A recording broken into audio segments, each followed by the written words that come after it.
What's up, guys? This is Hyce. Yes, this is Zach, and today we are once again at the Museum in Gold. And behind me is a really neat museum in gold caboose. Denver and Rio Grande Museum in Gold and caboose 49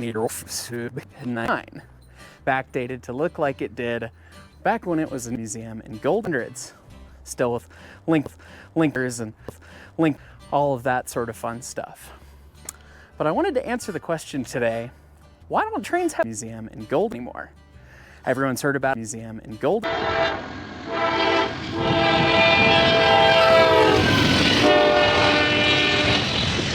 caboose, but when they see a train, the train doesn't have a caboose on it. So I figured, hey, let's take a look at a couple cabooses and answer that question along the way. So let's go take a look.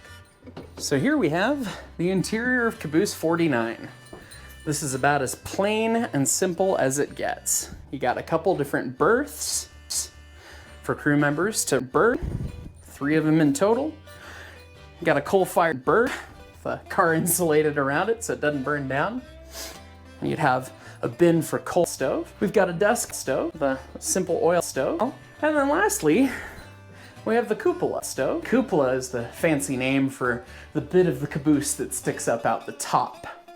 And on these early Denver and Rio Grande cabooses, they also had an extra stove here at the cupola. So whoever was sitting up here, whether it be the conductor or the rear brakeman, could burn on this caboose from their seated position.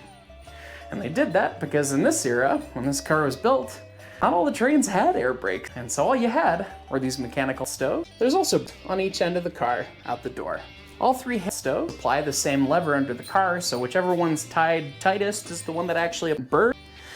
But the whole purpose of having this cupola and this raised portion was so that the crew members of the train could actually burn the train from afar. They could watch and make sure that the bearings were catching fire or overheating.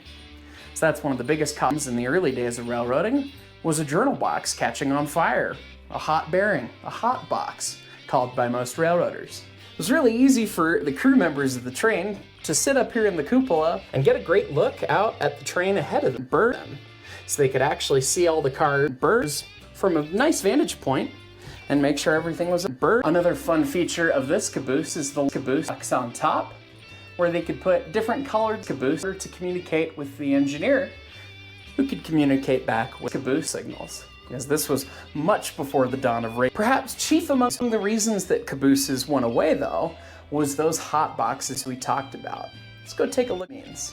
Right here.